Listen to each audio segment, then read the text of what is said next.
तो गाइस देखिए ये चर्च है, ये चर्च का गेट पूरा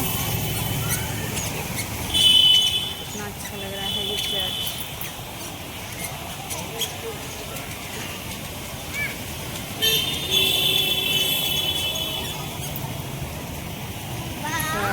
हम लोग जा रहे हैं चप्पल खोलने के लिए। और मेरी मम्मी जी भी आई हैं, देखिए मेरे साथ में। मम्मी हर संडे को आती हैं। ये देखिए कितना प्यारा लग रहा है, कितना अच्छा लग रहा है।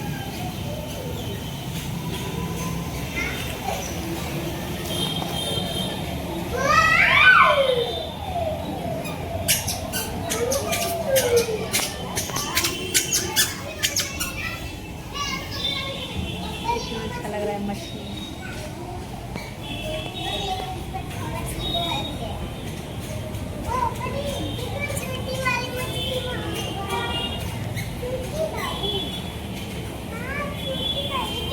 हाँ बहुत अच्छा है। देखो ये चर्च में देखने का बहुत अच्छा सीन है, दिखाना है।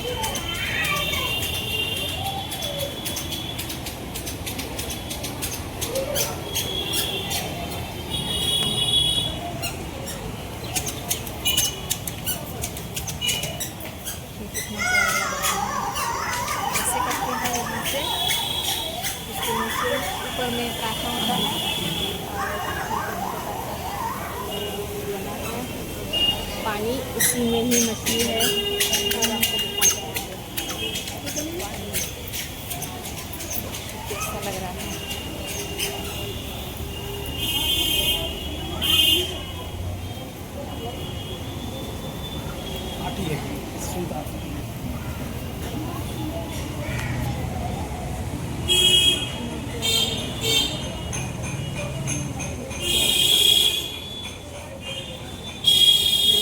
बचपन से ही मानती हूँ।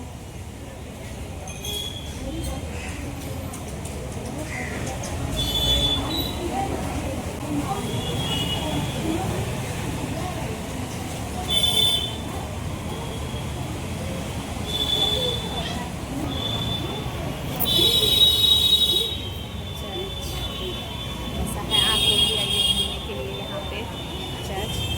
यहाँ मन को बहुत शांति मिलती है इस चर्च में।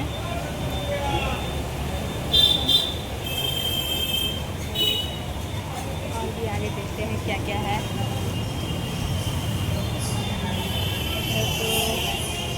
तो चर्च के अंदर घुसने का ही गेट है और अभी थोड़ी देर बाद हम लोग अंदर घुसेंगे। अंदर जाएंगे, लड़कियाँ हैं। प्रोग्राम हो रहा है, आज माता मरियम जी का जन्मदिन है। चर्च में इस प्रोग्राम हो रहा है, उनका बर्थडे मनाया जाएगा।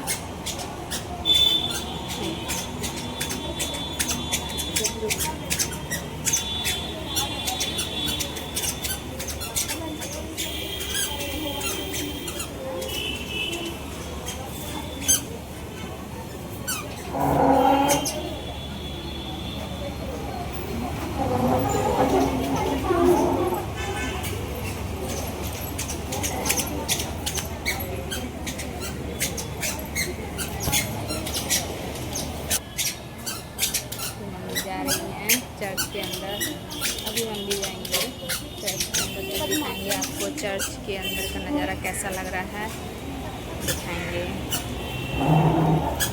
तो अब हम लोग जा रहे हैं गाइस चर्च के अंदर।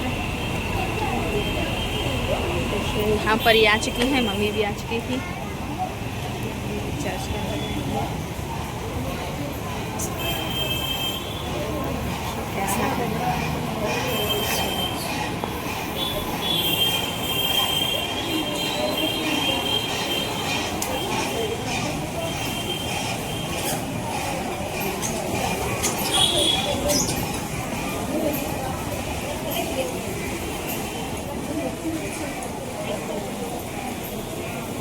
कितना अच्छा लगता है, मन को बहुत शांति मिलती है गाइस।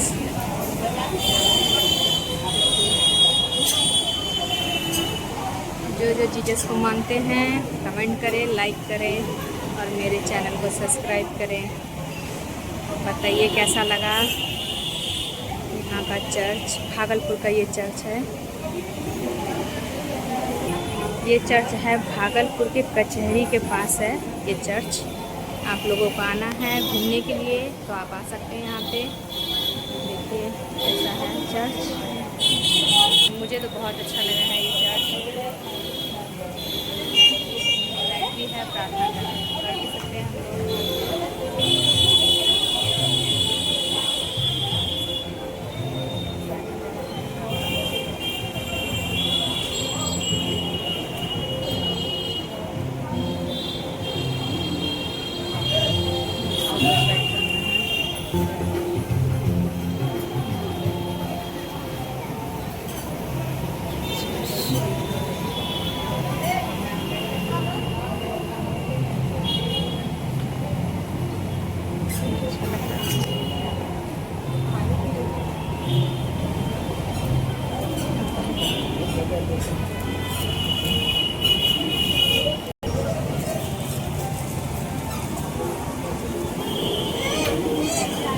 अभी थोड़ी देर बाद यहाँ पे प्रार्थना शुरू हो जाएगी तो फिर हम कैमरा ओपन करके ही रख देंगे ताकि आप लोग भी ये प्रार्थना को सुने।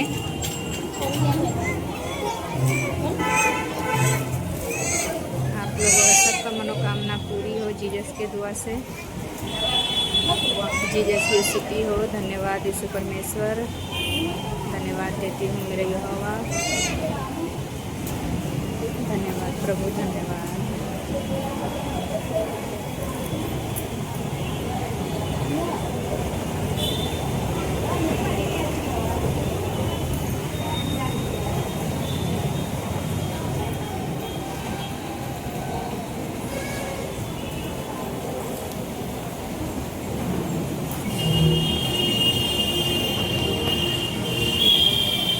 हम लोग भी जा रहे हैं बैठने के लिए।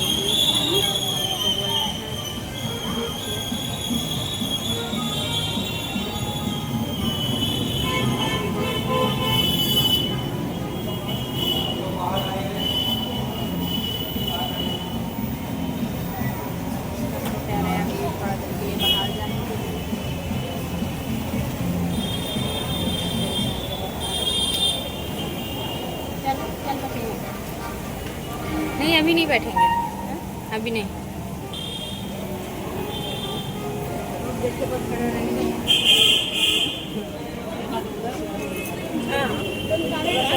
हम लोग बाहर जा रहे हैं। चलो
आप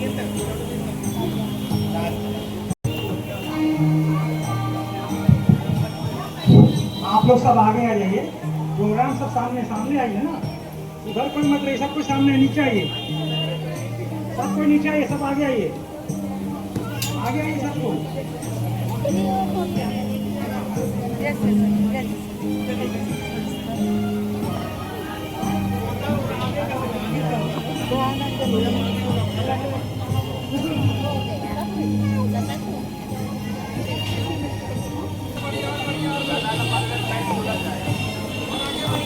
सब सिस्टर है। थोड़ा आगे बढ़िए आप लोग, आइए आप लोग आइए।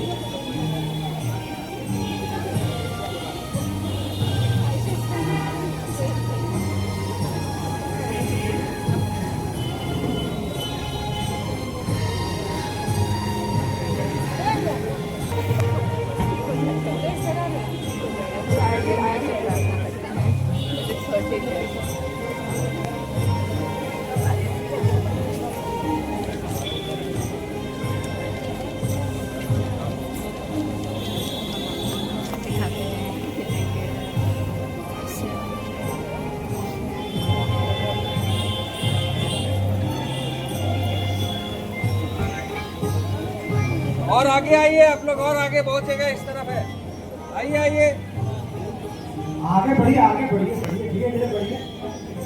वो जगह खाली होना है ना, उधर झंडा तोलन होगा।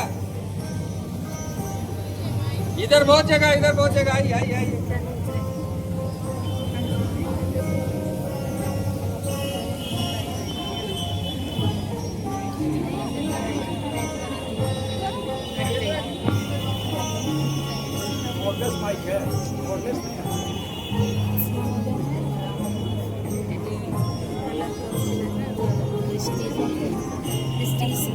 Okay, but she goes 7 6 months.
अभी सर्वप्रथम फादर लोग का सत्कार किया जाएगा महिला संघ के द्वारा।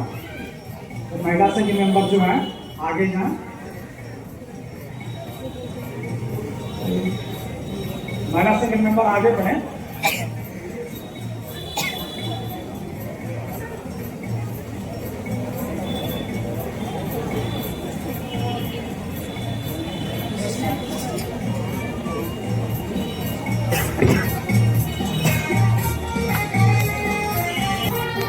स्टार्ट हो गया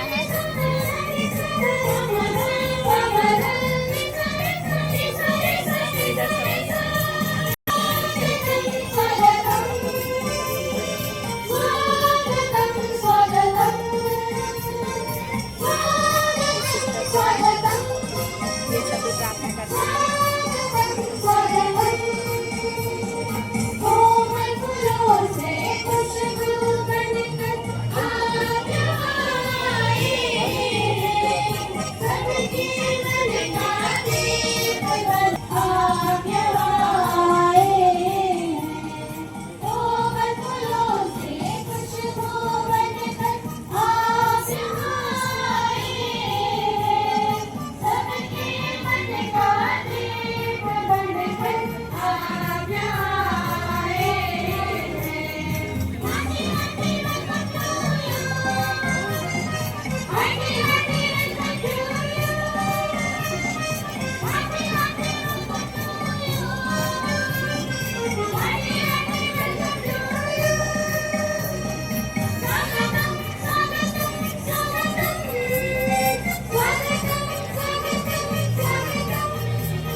पुराने पुराने छाता पुराने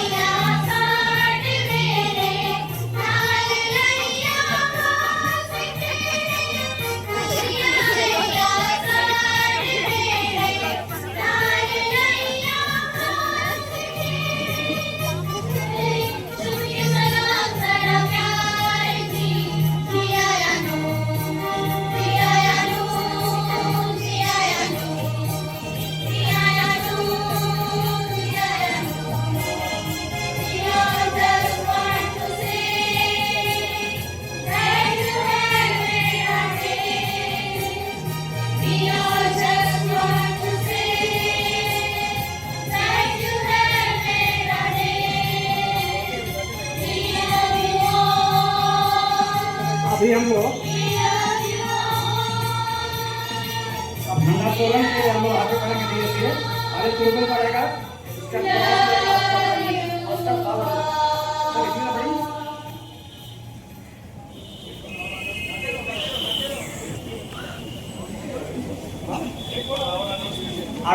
अभी हम लोग ठंडा तोलन के लिए आगे बढ़ेंगे वहां जाएंगे सबसे आगे तुरबिन रहेगा उसके बाद क्रॉस उसके बाद कैंडल उसके बाद सारा लोग रहेगा उसका आप सभी जाएंगे ठीक है बड़ी धीरे बड़ी देखिए गाइस कितना अच्छा लग रहा है देखने में ये क्रॉस जा रहा है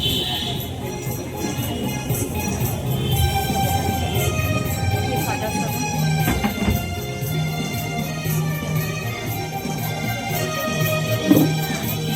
तो गाइस हम चलते हैं साथ में ही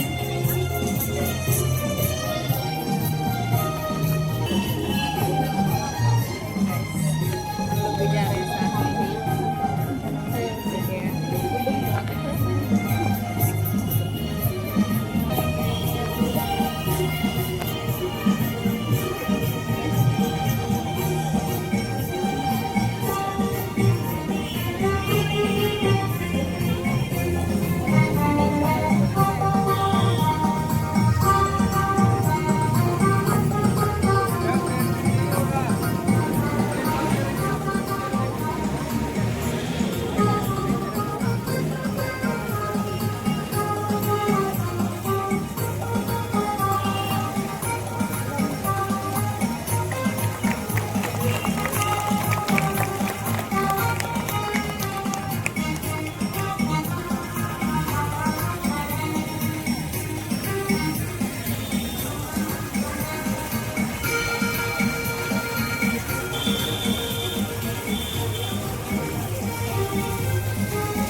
सभी बैठ जाए। पुरोहित फादर विलियम थॉमस और हम सब परिवासियों के ओर से आप सबों को दिल की गहराई से हमारे पल्ली में स्वागत करते हैं। संत बेनेडिक्ट का जीवन तपस्या, प्रार्थना, अनुशासन और सेवा का उदाहरण है। उन्होंने ईश्वर को केंद्रित करते हुए और प्रार्थना और श्रम का संदेश दिया। वो आज भी हमारे ख्रिस्तीय जीवन की दिशा और प्रेरणा है। उनका यह अमर नियम अर्थात प्रार्थना करो और काम करो हमें स्मरण दिलाता है कि हमारा जीवन तभी सार्थक और संतुलित होता है जब हम ईश्वर से निरंतर प्रार्थना और अपने कर्तव्यों को निष्ठापूर्ण पालन करते हैं। अंधकार युग में संत बेनेडिक्ट ने ज्ञान, व्यवस्था और स्थिरता का प्रकाश फैलाया और उनके स्थापित मठों ने न केवल आध्यात्मिक केंद्रों के रूप में कार्य किया बल्कि पश्चिमी सभ्यता के पुनरुत्थान में भी महत्वपूर्ण भूमिका निभाई है। शैतान भी संत बेनेडिक्ट से डरते थे। संत ने प्रभु यीशु के क्रूस की शक्ति एवं अपने पुण्य जीवन के द्वारा शैतान के आक्रमणों के विरुद्ध लड़ रहे थे। उन्होंने बहुतों को शैतान के चंगुल से बचाया।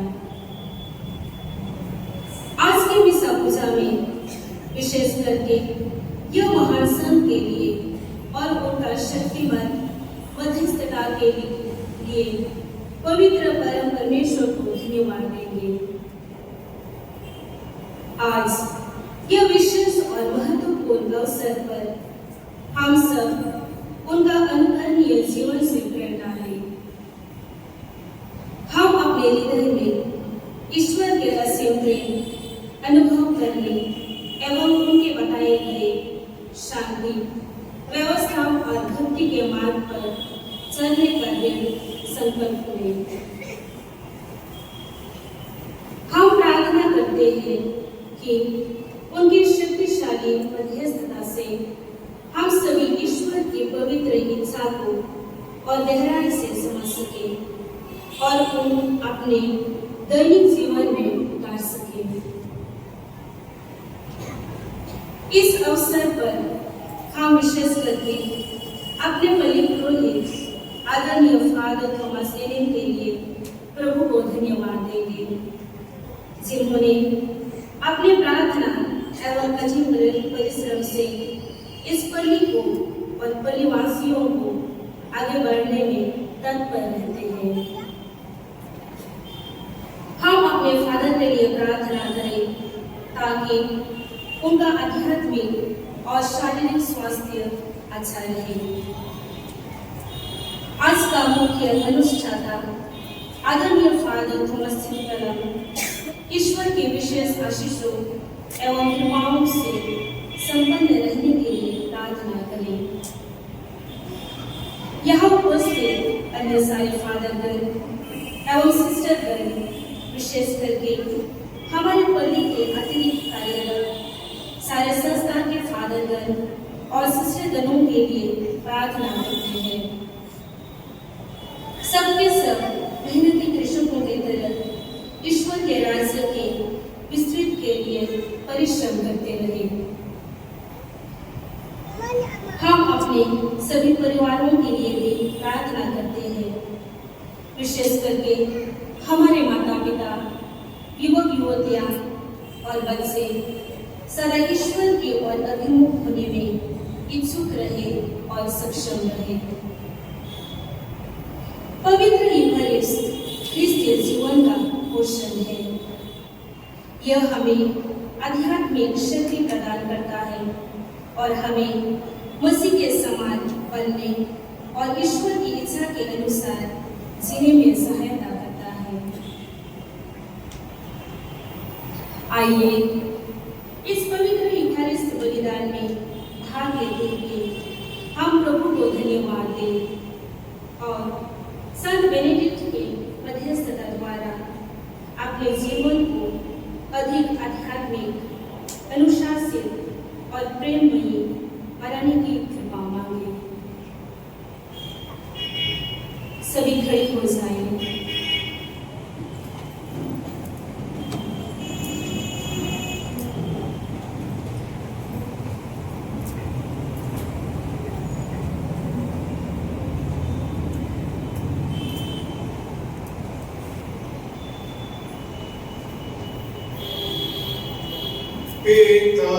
अपने परिवारों के लिए, हम हर एक विश्वासियों के लिए विशेष रूप से प्रार्थना करें कि संत बेनेडिक्ट के मध्यस्थता द्वारा हम प्रभु के प्रेम में और आगे बढ़े। कलीसिया में मठवासी जीवन या धर्म संघीय जीवन, एकांत का जीवन संत बेनेडिक्ट प्रारंभ किया। उन्हीं के साथ ही एक नया जीवन नीति शुभारंभ हुए। उन्हें कलीसिया मठवासी जीवन या धर्म संघीय जीवन का पिता कहलाते हैं। आज जब हम पर्व मनाते हैं, कलीसिया उनको एक महान संत के रूप में माना जाती है, तो जरूर कोई कारण होगा। प्रभु के वचनों पर विश्वस्त बने रहने का, प्रभु के लिए जीवन बिताने का, दूसरों को प्रेरित करने का जीवन अपने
युक्ति ग्रंथ से आज का पहला पाठ, अध्याय 2, वचन संख्या 1 से 9। पुत्र, यदि तुम मेरे कहने पर ध्यान दोगे, मेरी आज्ञाओं का पालन करोगे, प्रज्ञा की बातें कान लगाकर सुनोगे और सत्य में मन लगाओगे, यदि तुम विवेक की शरण लोगे और सद्बुद्धि के लिए प्रार्थना करोगे, यदि तुम उसे चांदी की तरह ढूंढते रहोगे और खजाना खोजने वाले की तरह उसके लिए खुदाई करोगे, तो तुम प्रभु की भक्ति का मार्ग समझोगे और तुम्हें ईश्वर का ज्ञान प्राप्त होगा, क्योंकि प्रभु ही प्रज्ञा प्रदान करता और ज्ञान तथा विवेक की शिक्षा देता है। वह धर्मियों की सहायता करता और सदाचारियों की रक्षा करता है। वह धर्म मार्ग पर पहरा देता और अपने भक्तों का पद सुरक्षित रखता है।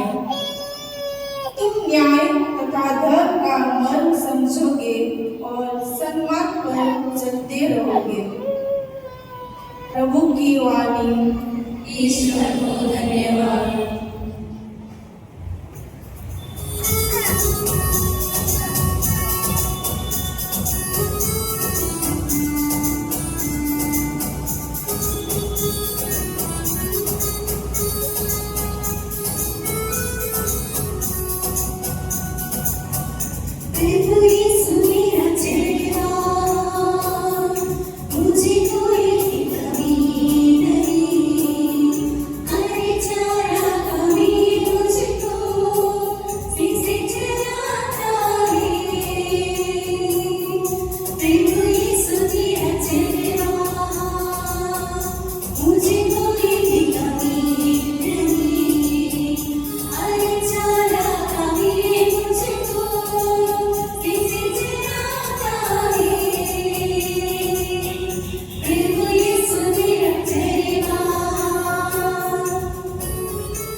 दूसरा पाठ, यीशु के पुनरुत्थान के कारण संसार के विषय में हमारा दृष्टिकोण बदल जाना चाहिए। जो यीशु के पुनरुत्थान तथा पुनरागमन में विश्वास करता है वह अपने परलोक की चिंता करता है। कलीसियों के नाम संत पौलुस का पत्र। आप लोग ऊपर की चीजें खोजते रहें जहां मसीह विराजमान है। भाइयों, आप लोग मसीह के साथ ही जी उठे हैं जो ईश्वर के दाहिने विराजमान है। इसलिए ऊपर की चीजें खोजते रहें। आप पृथ्वी पर की नहीं ऊपर की चीजों की चिंता किया करें। आप तो मर चुके हैं, आपका जीवन मसीह के साथ ईश्वर में छिपा हुआ है। मसीह ही आपका जीवन है। जब मसीह प्रकट होंगे तब आप भी उनके साथ महिमान्वित होकर प्रकट हो जाएंगे। प्रभु की वाणी। ईश्वर को धन्यवाद।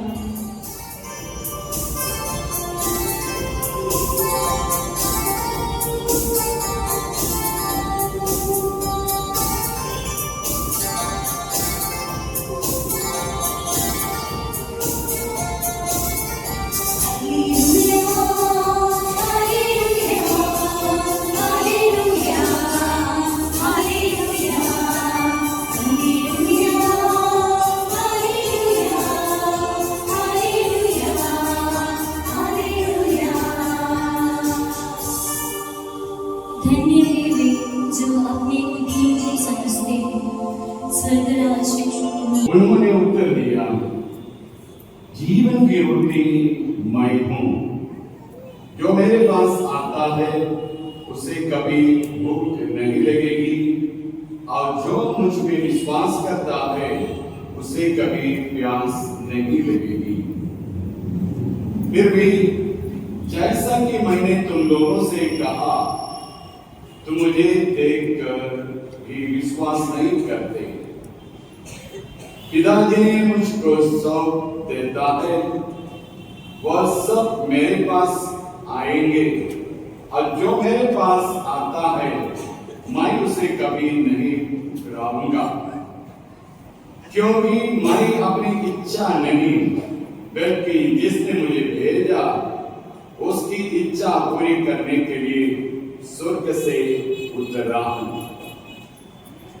जिसने मुझे भेजा उसकी इच्छा यह है कि जिन्हें उसने मुझे सौंपा है मैं उनमें से एक का भी नाश न होने दूं, बल्कि उन सबों को अंतिम दिन पुनर्जीवित कर दूं।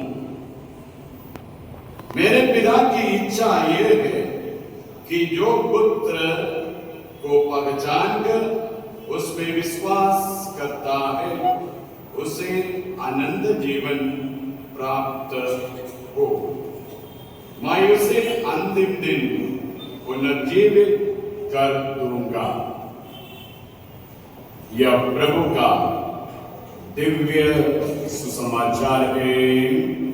हे क्रिस्त तेरी स्तुति हो।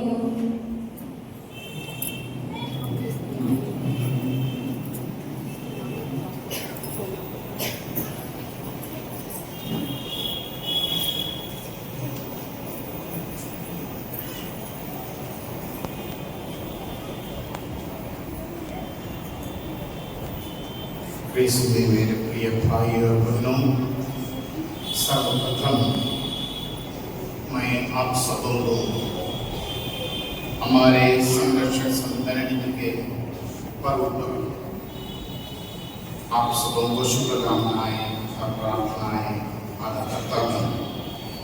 प्रभु की आशीष संत बेनेडिक्ट के द्वारा हम सबों का जीवन पर बने रहे। संत बेनेडिक्ट 5वीं ईस्वी के मठवासी जीवन की वृद्धि और प्रार्थना और श्रम लैटिनी में ही कहते हैं ओराया लबोरा के आदर्श जीवन का मार्ग बनाया। अच्छा से विद्या संपन्न एक नवयुवक चल पड़े अपना घर द्वार छोड़कर, संबंधता और सुखमय जीवन छोड़कर एकांतवास में मौन व्रत में निकल पड़ा। प्रभु के मनन चिंतन करते हुए, प्रभु का वचनों को मनन चिंतन करने के लिए, प्रार्थनामय जीवन बिताने के लिए संत बेनेडिक्ट का जीवन आज के सुसमाचार की पुष्टि करती है।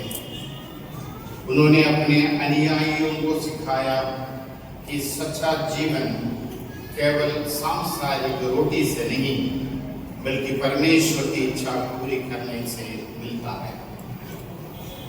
जो कुछ पिता मुझे देता है वह मेरे पास आएगा, और जो मेरे पास आता है उसे मैं कभी नहीं निकालूंगा। यह वचन हमें आमंत्रित करती है कि हम भी संत बेनेडिक्ट के तरह अपने जीवन को प्रभु को समर्पित करें। मैं जीवन की रोटी हूँ, जो मेरे पास आता है वह कभी भूखा न रह जाए, और जो मुझ पर विश्वास करते हैं वह कभी प्यासा न होगा। यीशु स्वयं को जीवन की रोटी कहते हैं, एक ऐसी रोटी जो आत्मा को तृप्त करती है। संत बेनेडिक्ट ने इसी आत्मिक तृप्ति के खोज में संसार के चकाचौंध को त्याग कर एकांत जीवन अपनाया। उन्होंने मठों की स्थापना की जहां भाईचारा, प्रार्थना और सेवा के माध्यम से आत्मा को पोषण मिलता था। संत बेनेडिक्ट कलीसिया की शुद्धता के लिए प्रार्थना की। अपने पछतावा और अपने प्रार्थना गुरुदों के अनुष्ठान के द्वारा कलीसिया के लिए प्रार्थना की, ताकि कलीसिया में पाप न रह जाए, शुद्धता की ओर प्रभु की राह पर आगे बढ़े। हम में से हर एक को अपने जीवन में रोज कुछ मरने को मिलता है, कुछ त्यागने का मौका मिलता है, परित्याग करने का मौका मिलता है, चाहे वही अपने अहम का हो, इच्छाएं और कभी कभी अपनी योजना हो, ताकि हम ईश्वर की योजना को फलित देख सके। संत बेनेडिक्ट का त्याग आज हमारे मठों में धार्मिक समुदायों और आत्मिक संतुलन के रूप में फल देते रहते हैं। संत बेनेडिक्ट का जीवन प्रेम और त्याग तो कहानी है। उन्होंने अपने परिवार, शिक्षा और आराम को छोड़कर एकांत में ईश्वर की खोज की। उनका नियम बहुत कठिन था, मठवासी जीवन का नियम बहुत कठिन था। उसको कहते हैं क्रिस्तुस निहिल प्रायोपोनेरे। इसका मतलब है मसीह को सबसे ऊपर रखना। रोजी दैनंदिन जीवन में मसीह की इच्छा को सबसे ऊपर रखना। ये हमें सिखाते हैं कि सच्चा जीवन वही है जो मसीह में दिया जाए। यीशु आगे कहते हैं, मैं अपनी इच्छा नहीं वरन अपने भेजने वाले की इच्छा पूरी करने के लिए स्वर्ग से उतर आया हूं। संत बेनेडिक्ट ने भी यही कहा। उन्होंने अपने जीवन को ईश्वर की इच्छा के अनुसार ढाल दिया। उनका मठवासी नियम आज भी हजारों लोगों को आध्यात्मिक मार्गदर्शन देते रहते हैं। आज के सुसमाचार पर मनन चिंतन करते हैं। प्रभु यीशु हमसे कहते हैं, जानिए हमारे लिए पिता ईश्वर की इच्छा क्या है, क्योंकि प्रभु यीशु ने कहा है, मैं अपने पिता की इच्छा का पूर्ति करने के लिए आया हूं। और पिता यही कहा, जो मेरे पुत्र के पास जाता है, उनका वचन को सुनता है, उनका विश्वास करते हैं, उनको अपनाते हैं, उनकी मुक्ति मिलेगी। जो मेरे पुत्र को सुनते हैं, उनके वचन पर विश्वास करते हैं, उनको अपनाते हैं, उन्हें अनंत जीवन प्राप्त है। वही जीवन का आनंद है। पिता की इच्छा यह है कि सारे मानव जाति अपने पुत्र को सुने, अपने पुत्र पर विश्वास करें और उसके द्वारा एक नया जीवन प्राप्त करे, एक नया उद्धार जीवन प्राप्त करे, मुक्ति प्राप्त करे। संत यूहन्ना के सुसमाचार में 3 अध्याय 6 वाक्य में एक कहता है, पिता ने इस संसार को इतना प्यार किया कि उसने संसार को अपने एकलौते पुत्र को दे दिया, ताकि उन्हें पुत्र द्वारा मुक्ति मिले।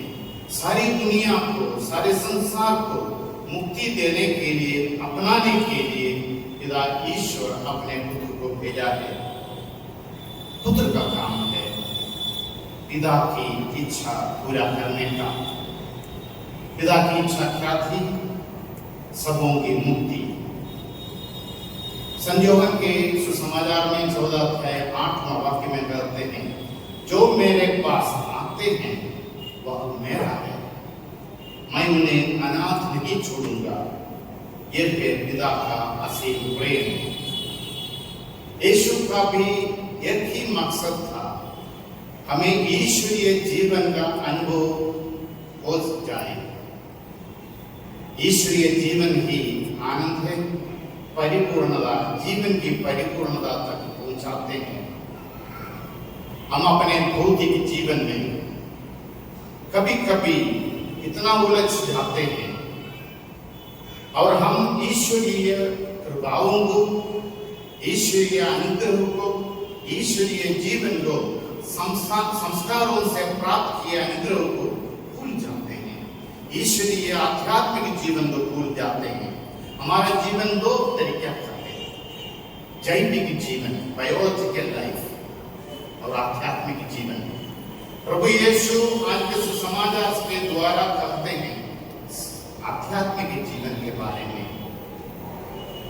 जैविक जीवन बिताने पर इस दुनिया से चले जाएंगे यदि हम अपना संपत्ति, धन, पोस्ट धार्मिक विचारों में या आध्यात्मिक जीवन में पुष्ट नहीं करते हैं, हमारा आगे का जीवन व्यर्थ होगा।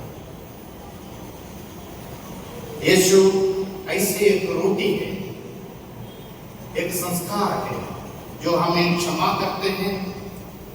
इस पवित्र यूक्रिस्तीय संस्कार के द्वारा हमें चंगाई मिलते हैं, हमें आध्यात्मिक रूप से पुष्ट करते हैं और उन्हें के द्वारा हमारे आध्यात्मिक नैतिक मूल्यों से भर देते हैं। हमें इस भौतिक जीवन में, दुनिया के जीवन में जीवन बिताने के लिए एक बल प्रदान करती है। हमारा लक्ष्य बहुत ऊंचा है। क्या लक्ष्य है? क्या चीज इतना ऊंचा है? प्रभु का मूल्यों पर आधारित जीवन बिताना, प्रभु के जीवन के मूल्यों पर जीवन बिताना, अपने पारिवारिक जीवन में और व्यक्तिगत जीवन, प्रार्थनामय जीवन से प्रभु का मूल्यों को जीवन बिताना, प्रभु से जुड़े रहना, ताकि प्रभु के द्वारा हम फल उत्पन्न करेंगे। जो प्रभु से जुड़े हैं, उनका शरीर और लहू पीते हैं, वह मूल्यवान है, अभिषिक्त है। उनका जीवन प्रभु का प्रिय है, प्रभु से उनका जीवन अटूट हो जाते हैं। प्रभु यीशु का एक वादा है, जो कोई पुत्र को देखे, उस पर विश्वास करे, वह अनंत जीवन पाए। संत बेनेडिक्ट ने इस अनंत जीवन की आशा में अपना जीवन बिताया। उनका जीवन हमें प्रेरित करते हैं कि हम भी मसीह पर विश्वास करें और उसकी रोटी से पोषित करें। हमें सुनना है और मनन चिंतन करना है। संत बेनेडिक्ट का जीवन के सिद्धांतों का मूल्य सारांश क्या है?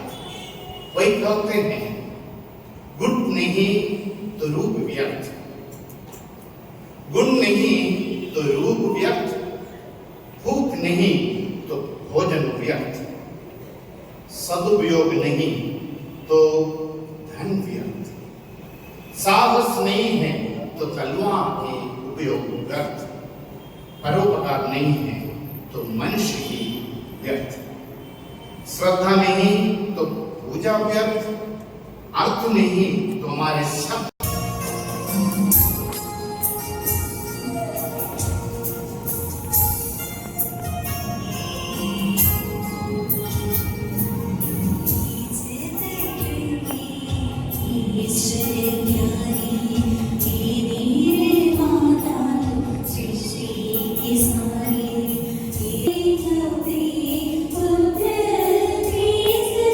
जो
जगत के ईश्वर प्यारे।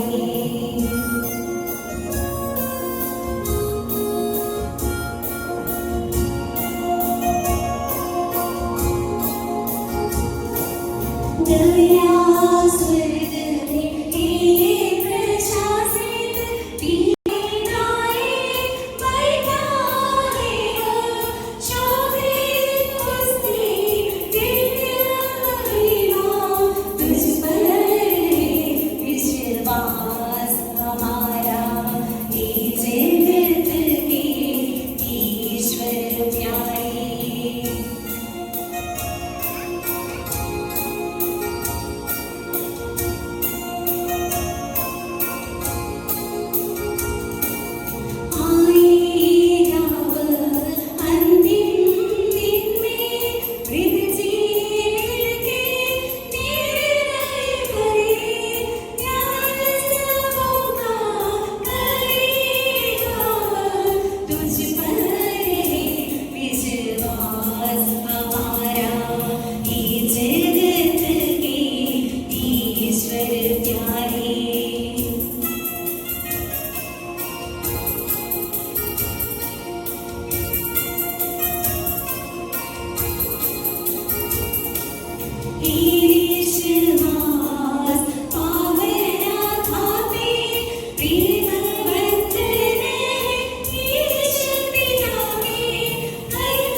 आइए हम संत बेनेडिक्ट हमारी पल्ली के संरक्षक संत के पर्व के अवसर पर विश्वास और नम्रता के साथ अपनी प्रार्थनाएं ईश्वर के चरणों में अर्पित करें। हे प्रभु, आज हम आपके महान सेवक संत बेनेडिक्ट के पर्व का आनंदमय उत्सव मनाते हैं। उन्होंने अपने जीवन से हमें प्रार्थना, कार्य और शांति का मार्ग दिखाया। इस विशेष दिन पर हम आपकी असीम दया और प्रेम के लिए आपका धन्यवाद करते हैं और विश्वास के साथ अपनी जरूरतों आपके सामने रखते हैं। ये ईश्वर हमारे पल्ली संत बेनेडिक्ट चर्च भागलपुर को अपनी कृपा से परिपूर्ण करें। हमारे समुदाय को प्रेम, सेवा और भाईचारों में बढ़ने में मदद करें। हमारे परिवारों को पवित्रता और आपकी शिक्षाओं के अनुसार जीवन जीने की शक्ति दे। हम प्रार्थना करते हैं। हे पिता, हमारी प्रार्थना सुन। ये प्रभु बीमारों, दुखियों, गरीबों और उन सभी लोगों को सांत्वना और चंगाई प्रदान करें जो किसी भी तरह से पीड़ित हैं। उन्हें संत बेनेडिक्ट के उदाहरण का पालन करते हुए अपने क्रॉस को धैर्य के साथ उठाने की शक्ति दे। हम प्रार्थना करते हैं। हे पिता, हमारी प्रार्थना सुन। ये प्रभु उन सभी लोगों को आनंद शांति प्रदान करे जो इस जीवन के गुजर चुके हैं।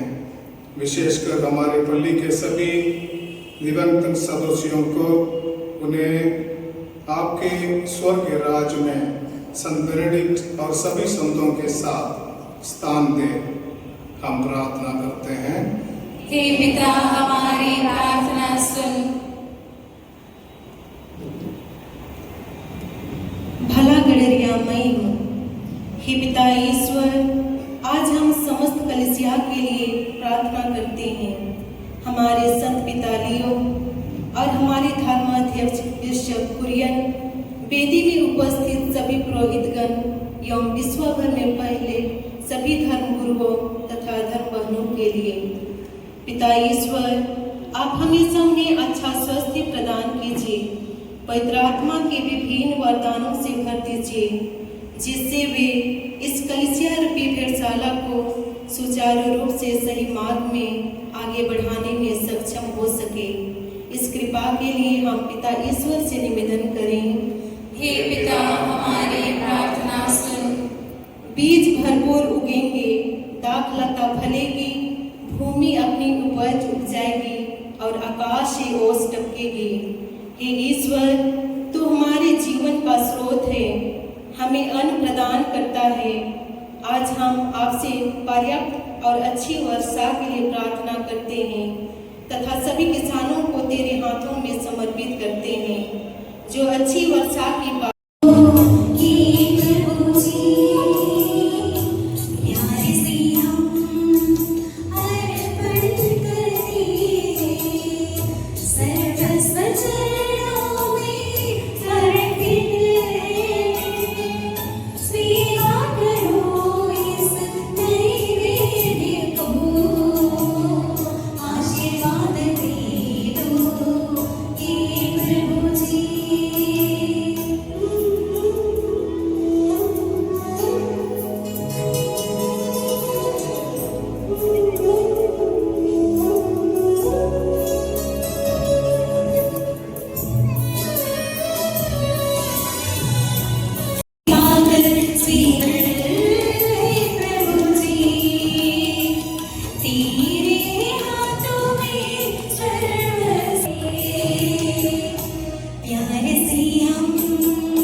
प्रार्थना खत्म हो चुका है। अब देखिए कितना चल रहा है, ये देखिए प्रार्थना खत्म हो गया है।